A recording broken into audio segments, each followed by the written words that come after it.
पुकारो हुसैन, दिल से पुकारो हुसैन।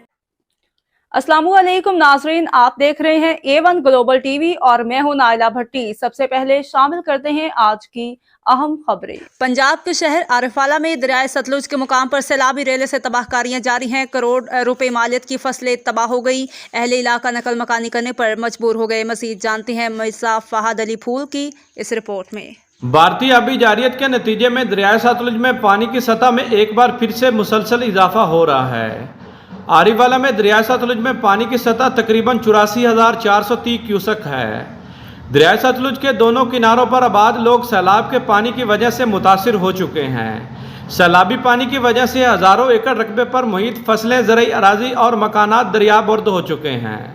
फसलें, ज़रई अराजी, मकानात सैलाब की नज़र होने की वजह से किसानों को करोड़ों रुपए मालियत के नुकसान का सामना करना पड़ रहा है।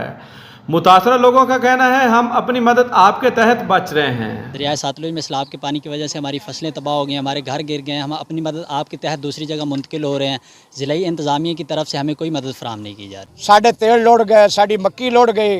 गवर्नमेंट का कोई बंदा सानू पुछण वास्ते नहीं आया, कोई सानू सरकारी इमदाद नहीं मिली।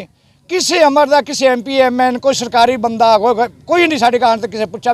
दरियाए सतलुज में सैलाबी पानी की वजह से जहां पर कपास, धान और तिली की फसलें तबाह हो गई हैं, वहां पर अहले इलाका नकल मकानी करने पर भी मजबूर हो गए हैं।